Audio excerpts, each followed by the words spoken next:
Hey guys, today we're going to talk about the importance of mobility in our workouts and in our day-to-day life. But before we get started, don't forget to click like, hit subscribe so you don't miss another great video. So why is mobility important? What the heck is it? Well, number one is we are so busy in our day-to-day life and we're doing the same repetitive movements, whether we're sitting at our desk, whether we are working in a specific position.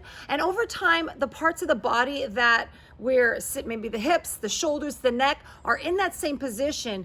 And then when we go to do an exercise routine or a workout and we're not realizing the inconsistency or instabilities in that part of the body, we risk injuring ourselves. In fact, about 90% of injuries can be related back to poor body movements and not really warming up and getting the muscles ready. So what I'm going to do today is going to show you some moves so you can do this on your own throughout your week. You don't have to set this up specifically like a workout. You can do this in the morning, in the evening, and all the way throughout your day to help your body understand what movement patterns you need out of it, how it's supposed to move so that it can move efficiently, effectively. And as you age and you progress, you get better. You don't break down. So one important thing first is our hip movements. And why is because we sit a lot. So when we're sitting a lot, whether in your car, at your desk, wherever, on the couch, you are putting all the pressure right there in the hips. So that's why they are very tight. And then you go to do maybe a squat or a deadlift, and now they're so tight and they haven't been loosened up at all because they're so strained and they're just ready to stay in that position, that when you go to bend down, maybe if it's just to pick up a bag of groceries, all of a sudden now you are at risk of pulling out your lower back because it tends to take the rest of the pressure because the hips are so tight. So one area I'm going to have you just really focus in on, if you have no time for anything else, is just some hip swings. Like grab a wall or a chair. I'm pretending this is a wall. And all I want you to do is just go ahead and swing. You're going to flex your foot and you're going to take your hand on the wall or a chair, swing your foot forward and back. You just choose what feels good for you in terms of how far you can go. You can bend your knee back to like kick your butt and really keep your foot flexed. So you're moving that hip joint forward and back. Same thing, you'll do it front and side, at the front of your body and at the side. Same thing, hold that wall or chair, flex your foot, kicking leaves. You'll go out and across, and you're moving the hip joint in that side to side motion. All right, you can also do a circle. You could do a full circle if you really want to get a big hip motion involved, and then reverse. So those are some good moves to start with for your hips. One movement I want to show you to practice, and I give this to a lot of my clients that have a lot of this rounding of the back. So when they go to do a squat or a deadlift, guess what's happening? The back is rounding. We don't want to put pressure here. We want to let the hips do the work and the glutes. All right, so we want the legs to take the action when you're squatting. Even if you're squatting down again to pick up your kid, your bag of groceries, whatever that is. So stand where a wall is right behind you.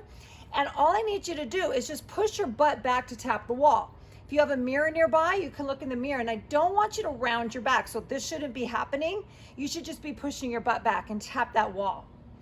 I've showed you before in other videos, which you probably will see a link here. You can hold a broomstick right against your back. So one hand is on the lower back holding the broomstick, the other hand is against the head, and you do the same thing. So it just teaches you to not round. So that's just a really good option if you're having an issue with rounding your back. So those are all good for your hips. Again, you want to swing, you want to move, you want to really loosen it up, and do this before and after leg workouts, as well as throughout your day, especially if you're sitting a lot.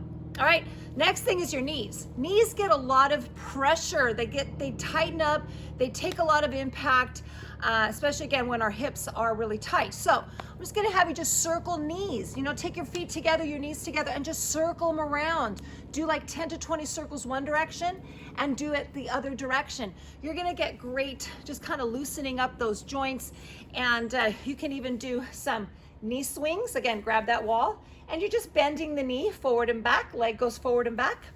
And then we're moving down into the ankles. Okay, so it's like the hips, the knees, and the ankles. All that lower body takes a lot of pressure. All the joints in those areas take a lot of pressure. So you could circle the ankle around in one direction and then around in the other direction. You can flex and point and then turn it in and out. All of these moves are really good for the ankles. So we got the hips, we got the knees, we got the ankles. And you want to use these movements before and after all of your lower body workouts, as well as throughout your day, especially if you're feeling tight and tense and you're just not teaching your body what it's meant to do. Then you move to the upper body. So we have the shoulders. Again, I'm taking a lot of pressure. If you're doing push-ups, upper body works. So you want to do shoulder, big circles forward and backwards. So really like 10 to 20 forwards and backwards. And just think of that full circle, all right? You can do arm swings, hitting trees, like you're swimming backwards. You could do the same thing forward, and you could do this with your elbows bent or arms straight. But again, you're getting that nice shoulder rotation. I like this one because it really works the rotator cuffs, which really, you know, take a lot of pounding in your workouts. You're taking your elbows kind of outside of your shoulders, maybe a little bit below your shoulders, and you're just gonna rotate the hands up and down. Knuckles face to the floor and then the ceiling. Do this again like 10 to 20 times. You can even do the squeezing in and out. So again, this just warms up that upper body, gets the shoulder and the upper body moving. We got the wrists. So you circle just like we did the ankles, forward and backwards 10 to 20 times. We have the elbows. Again, circle forward and back 10 to 20 times. I know it feels a little weird, it may look a little weird, but this is just gonna help your body last a lot longer without injuring yourself. And then you could do your fingers. You can wiggle your fingers around in a circle 5 to 10 times. Just play like you're playing the piano in the air, and then reverse those circles. It's a little strange, but I'm not gonna even have to tell you, if you try this, how much better you're gonna notice even your grip strength is, okay? So really important.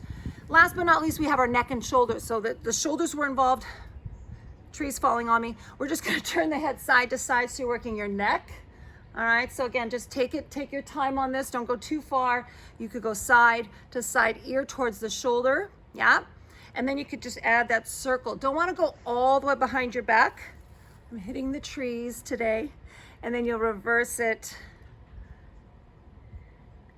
And you should feel good. Like just those simple movements, there's so many more you can do, but these will just give you that starting place of what do I do to work on my mobility, to help my body move better, to teach myself that it's not just about workout and then sitting or doing nothing. There is an interbalance, and you really have to train your body and tell your body what you want to do. Kind of like an athlete going into training, you gotta warm up, you gotta get ready, and then you're ready to play the game. All right, so I hope this gave you some value today. If it did, click like, hit subscribe, do whatever you need to let us know you liked it. Comment below if you have any questions or suggestions. And until next time, be healthy, be strong, be fit.